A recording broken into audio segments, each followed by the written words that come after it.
Live from Quito, Ecuador, I'm Soini Gray, and this is From the South, the morning news brief from Tell Us Your English, and we start this new edition right now.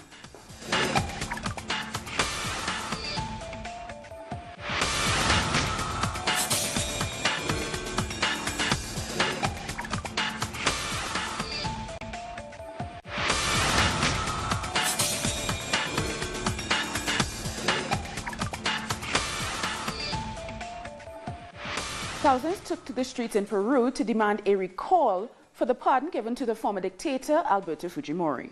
They're also demanding the removal of President Kaczynski, who is accused of trying to overcome his own impeachment process by negotiating Fujimori's pardon. Students, human rights campaigners, and activists from various social movements have condemned the decision of President Kaczynski to pardon the former leader on grounds of ill health.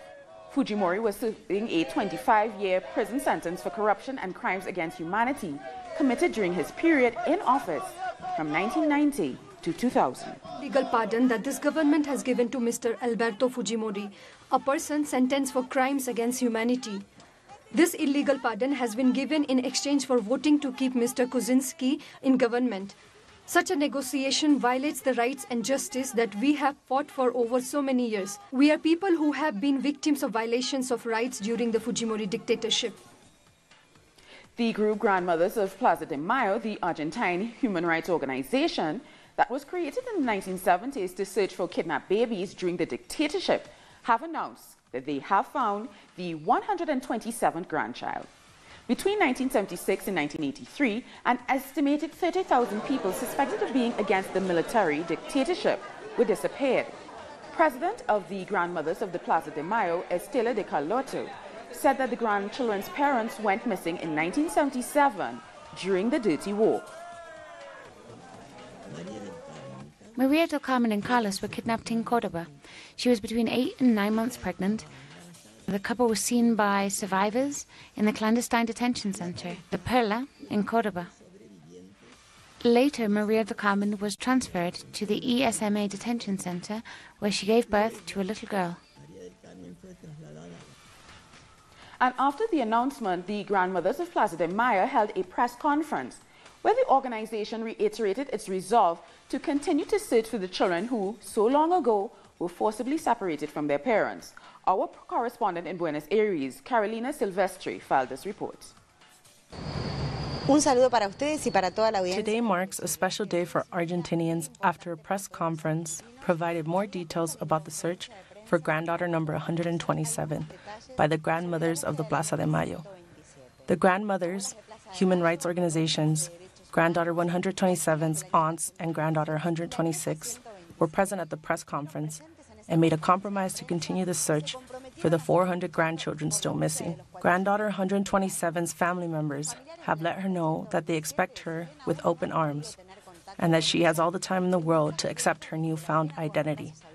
It continued to be an eventful day after it was announced that Miguel Echcolatz will be confined to house arrest. This was a topic that slightly tainted the press conference, but Estela de Carlotto said that what mattered today was a successful search for granddaughter 127, and that eventually, starting tomorrow, human rights organizations will look for a unified strategy to avert this failure of justice. Carolina with that report. Marred by widespread protests and rejection from numerous sectors of Argentine society, the Senate went ahead and brought into law economic reforms proposed by the president with the support of some governors and the bloc led by Miguel Ángel Pacheco. Details in the next report. Following a long session and with the support of some of the governors, the upper house has turned into law Macri's controversial tax reform, the 2018 budget, and the extension of the check tax. This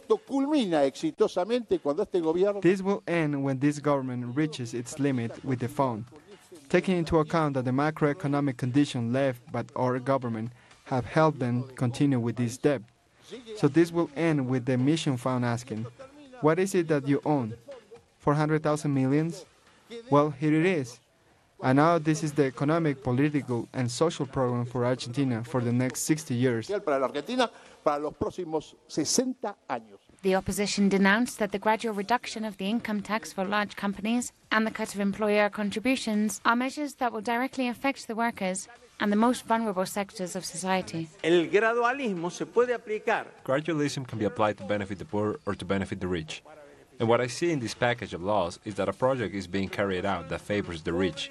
Don't they listen, or are we deaf? The system of promissory notes issued by the central bank is a great business for the financial system. Don't we remember that this happened already in Argentina? It has happened many times. While it is true that some blocs have defended the tax on financial income, Front for Victory have warned that the government will continue to give tax cuts to those who have the most. Here's where I doubt, and I say, it isn't that they don't realize, it's just that they have another model of society in their heads. They want a hierarchy society where those who always had more will continue to do so, and those who never had anything will have to stay down, because they think this is the best way to get lower wages for workers, but it's really incomprehensible. With the postponement on the labour reforms treatment for the month of February, the last project voted by unanimously was the creation of a commission to investigate what happened with the submarine that disappeared last November 15th in the South Atlantic. For Puerto Rico to receive electricity, it is necessary to restore 50,000 light posts, but the repairs will not be completed for another 5 months. Meanwhile, the Boricuas celebrate parties in darkness. Puerto Rico will begin the new year the same as they began Christmas, in the dark, with a third of the island without electricity. We still don't have electricity 3 months from the hurricane. We are running with an electric plant, with batteries, just Christmas ornaments on batteries. It is the longest blackout in Puerto Rico's modern history, and authorities have assured that the island will recover electricity by the end of May. My life has changed in a dramatic way, and nobody's helping us. Local organisations say there is no way that 95% of households will recover drinking water services, as the emergency federal agency known as FEMA has announced. Even before the hurricane, 99.5% of the Puerto Rican population consumed contaminated water under the deception that it was safe. The lack of reliable information extended in other areas, for example, the number of deceased caused by the disaster. We do not know how many people are dead. We think maybe 900. The official figures are 55, but in reality they have not been able to investigate completely. The economy is totally paralyzed. The tax collections from the government are on the floor. Therefore, they had to borrow $4.7 million from the federal government, money that we cannot pay because of the situation that we're in. The Puerto Rican debt has gone up to $174 billion, counting all the losses by Hurricane Maria. But the help of the American government doesn't even reach 1% of that number. Puerto Ricans are American citizens. The United States is one of the richest countries in the world, but it is not helping to end the recession and the terrible condition on the island. This is causing thousands of Puerto Ricans to flee their own country. In the last 2 months alone, there has been an exodus of more than 200,000 people to Florida. More news in a minute, so stay with us.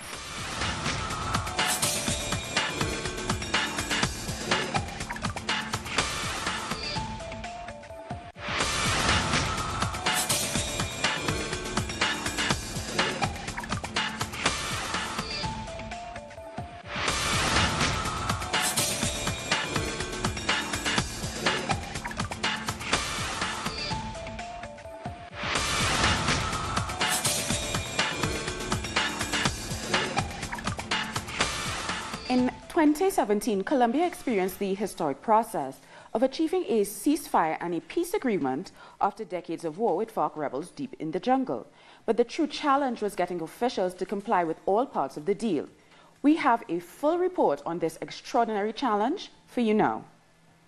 In 2016, Colombians couldn't believe their eyes. After more than 50 years of war, peace was on the horizon. The FARC, the Revolutionary Armed Forces of Colombia, and the government finally signed a truce, with a pen made with a bullet, symbolizing the handing over of arms by the former guerrilla. Both sides ended a war that had torn apart a country and whole generations. The leader of the former rebels, Timochenko, spoke of the hopes of achieving a definitive peace in Colombia. Adios. Goodbye to weapons. Goodbye to war. Welcome, peace.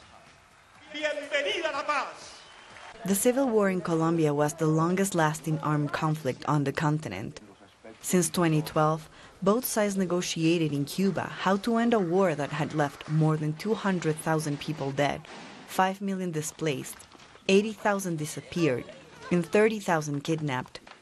After all the handshakes and the photos, 1 year into the implementation of the agreement, there is still a lot to do to achieve true peace. Los alzados entregaron sus armas. The rebels gave up their weapons in exchange for being a political movement. Not in 20 years' time. They want it now, just like the M19 in Northern Ireland, in El Salvador, in Guatemala, in South Africa, and in every conflict that has been resolved in a negotiation table. Todos los conflictos que se han resuelto en una mesa de negociación. The deal promises peace and seeks justice for the victims through reconciliation and justice for crimes committed on both sides. Now the FARC are transitioning into civilian life and preparing to take part in peaceful politics. But despite this, the former rebels denounced the government of Juan Manuel Santos for not fulfilling all of the agreement. More urgently, since the signing, over 150 social leaders have been killed in Colombia, including FARC members and their relatives. State officials involved in war crimes could face impunity after last-minute changes to the deal. And on top of that, the threat of paramilitarism is still constant for campesino communities. A deadly attack in the Tumaco region in October is a glaring example which continues to cause uproar in the country. Campesinos blame the anti-riot police SMAT for killing at least 10 people who were protesting against the government. They were against the forced coca substitution program, which was not part of the peace agreement. The state has always treated us in a disproportionate way, in a repressive way. They treat us like we are at war, a military treatment, like the indigenous people of Colombia were armed groups, and they have to be defensive towards us. But the process does have its positive outcomes, which could spark some hope among those who feared the deal was failing. After years of fighting in the jungles of Colombia, the FARC agreed on a ceasefire and handed over all their weapons. The UN counted more than 7,000 weapons for the same number of combatants, a historic figure for any peace deal in the world. They demobilized and later moved to the transition zones, where they created their own cooperatives and now want to form their own soccer team. But their biggest dream was to become a political party. While keeping their acronym, they became the Alternative Revolutionary Force of the Commons. We don't hesitate to extend our hands in sign of forgiveness and reconciliation. We want a Colombia without hate. Still, there were political figures that fought against a peaceful future, like former President Álvaro Uribe, who was the key promoter of the campaign against the Havana Accords. Uribe, who has been linked to the paramilitaries, tried to convince Colombians that the peace deal would give full immunity to the FARC members. Think that if this was done with the FARC, what will the country become then? What will it do with its dissidents? What will it do with the ELN? What will it do with the 3,500 criminal gangs, with 170,000 hectares of drug trafficking? But the Senate had a mandate to ensure that the deal would be consolidated and shield from future changes.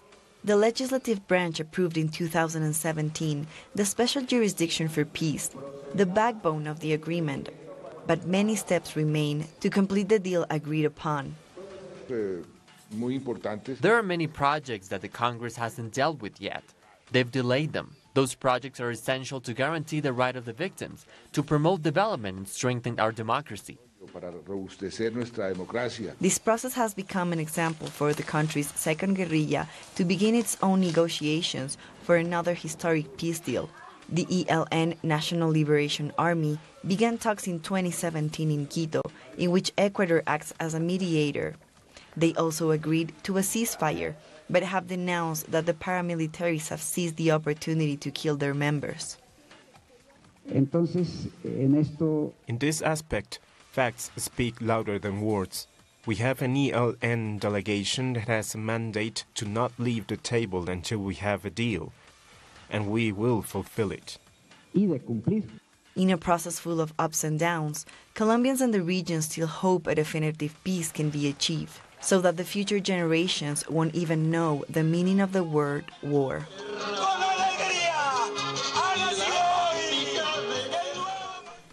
Also in Colombia, a massacre is occurring with an extraordinary number of people dying due to bad cosmetic surgery performed by unqualified doctors operating with Ministry of Health licenses. More details in the next report. According to Congressman Jorge Ivan Ospina, in Colombia there are about 300,000 aesthetic surgeries each year, and a lot of them are performed by non-qualified doctors in poor facility conditions in what are called garage clinics. Colombia is the second country in Latin America where a great amount of cosmetic procedures are carried out. But this high demand is funneled to unethical people who, without having the proper education and without being specialists, dare to do this kind of surgery. Many of the doctors or surgeons that practice these kinds of procedures make short-term courses abroad that are approved by the Ministry of Education, but the training is not sufficient to perform the surgical procedures. According to forensic medical experts, in the last 2 years, 51 people, in particular women, have died of complications related to poor surgeries. The majority of people are drawn in by false promises of successive surgical treatment and go to these facilities for simple surgeries on the glutes or mammary glands. For this reason, Senator Ospina has put forward a law to Congress to regulate these kinds of procedures, but without any successes so far, due to the business interest that exists behind the surgeries.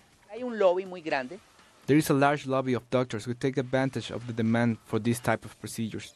You can also find doctors with abilities and with 10 or 15 years of experience, but also with newly graduated doctors with short-term courses at foreign universities that want to do this type of surgeries, and this will limit their capacity because they are not trained for it.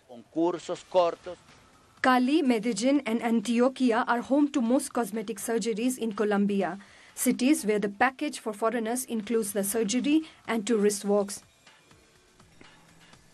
23 communities from the municipality of Tecoluca in El Salvador want to go into the new year with the new strict restrictions on the use of agrochemicals.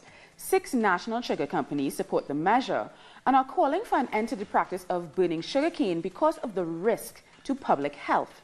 Let's take a look at the details in the next report. Rosa Cepeda lives with her family in the area known as Baja Olimpa. This region is characterized by being one of the most exploited by the sugarcane industries and therefore one of the most contaminated with agrotoxins. Her family is sick. Sometimes my eyes burn. Sometimes I get sick. We are really affected. Around here, there are some sick people. They have kidney problems. My mom too, as well as my little daughter. Around 5,000 people in the area are affected by the use of glyphosate, a chemical produced by the multinational Monsanto and used by the sugarcane industry as a maturative of the cane, applied in most cases by air.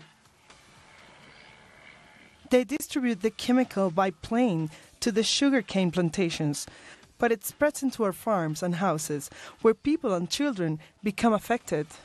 They are not only treated with maturing herbicides, but also with poisons to fight the pests of the cane. In most cases, the organic cultivation of cocoa and basic grains are run by the communities who are complaining about the contamination of the water they use for their irrigation. They apply insecticides for the white fly and for the wire worm. There is a lot. It is a chemical bomb that is thrown over the cane to eradicate or at least control the insects that damage the crop of the cane. The situation is exacerbated by the burning of plantations that affect the air, increasing respiratory diseases. Although there is a municipal ordinance that protects the environment, protected wetlands like Laguna Los Conejos are affected. Due to the excessive burning, the wildlife that lives in these crops is lost. That means that these animals die if the cane plantation is set on fire.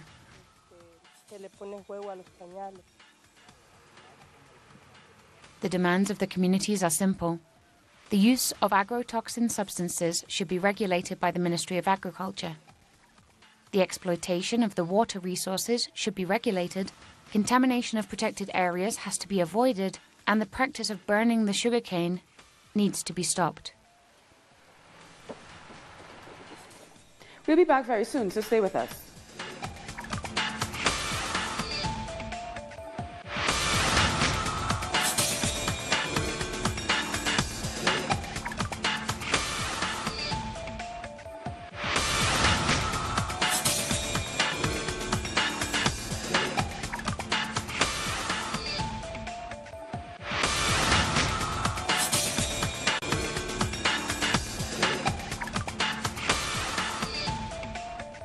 Welcome back. Let's now look at some other stories from across the world. An outbreak of the highly contagious disease diphtheria, mainly affecting children, has worsened the situation of Rohingya refugees in Bangladesh. The airborne disease has already killed 27 people, and up to 160 new cases are being reported in the refugee camps every day, where more than 600,000 Rohingyas are taking shelter. A team of British doctors, nurses and firefighters have arrived to provide medical aid. At least 14 people were killed in India's commercial capital Mumbai after a fire broke out at a rooftop restaurant early Friday. 11 of the 14 victims were female and the remaining 3 were males. The fire started at around midnight at the 5th floor of the restaurant. In another deadly fire in an apartment in New York City, at least 12 people have been killed and 4 others critically injured. The fire is considered to be the deadliest in the city for at least 25 years. The victims include a 1-year-old child. The cause of the fire is not yet clear. More than 160 firefighters helped bring the blaze under control. President Donald Trump has tweeted that the eastern United States, which has been hit with freezing temperatures, could use some good old global warming. Trump dismissed climate change as a Chinese hoax to harm the U.S. economy, and in June he also pulled out of the Paris Agreement. George Weah has been elected president of Liberia in what was the former football star's second attempt at running for the post. With most ballots from Tuesday's runoff vote counted, Mr. Weah is well ahead of his leading opponent, Joseph Boakai. He succeeds Africa's first elected female president, Ellen Johnson Sirleaf, in Liberia's first democratic handover in decades. It all happened because he is our president. They call him so many names. They say he's not educated, he's not competent, but this is the man that had a dream come true. I am too excited. George Weah, the president of Liberia. This country would be going from different government to different government, because this is a democratic process in this country. We want to see the right government for our people. For the people of the Republic of Liberia, that is why we elect George Mani Weah as President of the Republic of Liberia. Pro-Catalan independence leaders of the Popular Unity candidacy, the CUP, Marta Llorens and Oriol Sirana, have walked free from court after refusing to testify. The 2 CUP representatives were charged with inciting hatred after condemning the violent suppression by the Spanish National Police during the October 1st referendum. Crowds of supporters holding signs demanding freedom for all Catalan political prisoners greeted the leaders on their release. And as a goodwill gesture, Pakistan has released 145 Indian fishermen held for allegedly fishing in its territorial waters. Fishermen from Pakistan and India are frequently detained for illegally fishing in each other's territorial waters, since the Arabian Sea does not have a clearly defined marine border, and the wooden boats lack the technology to avoid drifting away. Many are left in jail beyond their sentences. It feels very nice to go back home. We were caught in the Pakistani area while catching fish, and we're in Pakistan's prisons for the past 10 months. Now that we're going back to our home, we're feeling very happy. We are thankful to the government of Pakistan that they have released us. We are happy that we will be able to meet our family, our wives, our kids and parents. We will celebrate this. We're taking them to Wagah border. We're happy that the government of Pakistan has released them. The remaining will also get released. I appeal to India that they too release the Pakistani prisoners. I request that both governments not to keep them in prison for too long, because these are poor people and their families have to face a lot of difficulties. China has kicked off its annual winter fishing festival at the frozen Chagan Lake in northeast province of Jilin. A grand opening ceremony started with the centuries-old tradition of praying for a good harvest. Winter fishing on ice-covered Chagan Lake dates back to the 10th century. Over 100,000 tourists are expected to come this year and feast themselves on fresh fish from the lake. And staying in China, the animals at the Qindiao Forest Wildlife Zoo stay in comfortable temperatures year-round thanks to the zoo's sophisticated heating system. The zoo provides different heating equipment to make sure that the animals live comfortably and enjoy a warm winter. Most of the animals living in the zoo in East China's Shandong province come from Africa, so the temperature in their living environment has to be above 20 degrees Celsius. Recently, a number of animals were born at the zoo, including 4 baby lions, 3 baby tigers, 2 baby meerkats, and 10 baby monkeys. Such as the air conditioner for giraffes, we provide an underfloor heating system for the newly introduced meerkats, because they will burrow into the ground. We have adopted the most advanced air conditioning system in the hippo pavilion, so it's neither too cold in winter nor too hot in summer. The 4 baby lions were born 7 days ago, and I feed them milk every 3.5 hours. The 3 baby tigers were born at 2 different times. One is 26 days old, and the other 2 are 17 days old. I feed them milk every 4 hours. La Navideña is more than just a simple fair in Madrid.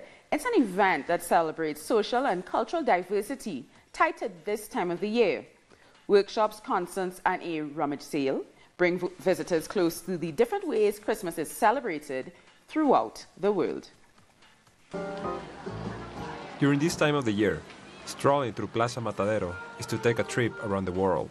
Storytellers from Asia, French cuisine tastings, or an Indian dancing workshop are some of the over 250 activities available at this Christmas fair. We're here to celebrate Christmas and winter holidays that come from all cultural and religious viewpoints that exist in Madrid. This is why we've included people from Muslim, Buddhist, and Christian nations to recognize that Madrid fosters a diverse society. This year the fair is centered around gastronomy. A dinner table is the meeting place for cultures, and today the main attraction is Chilean corn. Chilean gastronomy is very Mediterranean, but it's also quite diverse, and it's not so well known. The seaside spans the length of our country, and our northern foods are very different than those from the south, and most of them are not well known. This fair gives us the chance to showcase our culture. 78 countries are being represented in this fair. In Palestine's stand, we can find traditional Christmas crafts made out of olive wood from the Holy Land. Truthfully, this is very important, because it helps us to show the world our traditions, to show who we are and part of our roots. La Navideña also brings migrants residing in Spain closer to their own countries. One of the main advantages of this fair is helping us deal with that ingrained feeling of separation we have. When we have all of these products so close to us, carrying on with Christmas is made much easier. Part of the fair's profits is intended for charities that fight child hunger. Furthermore, this tree collects wishes of love, justice, and peace for 2018. We've come to the end of this news brief. For these and many other stories, you can find them on our website, tellusyourtv.net/English. And join us on social media, Facebook, Twitter, and Instagram. For Tell Us Your English, I am Soini Gray. Thank you so much for watching.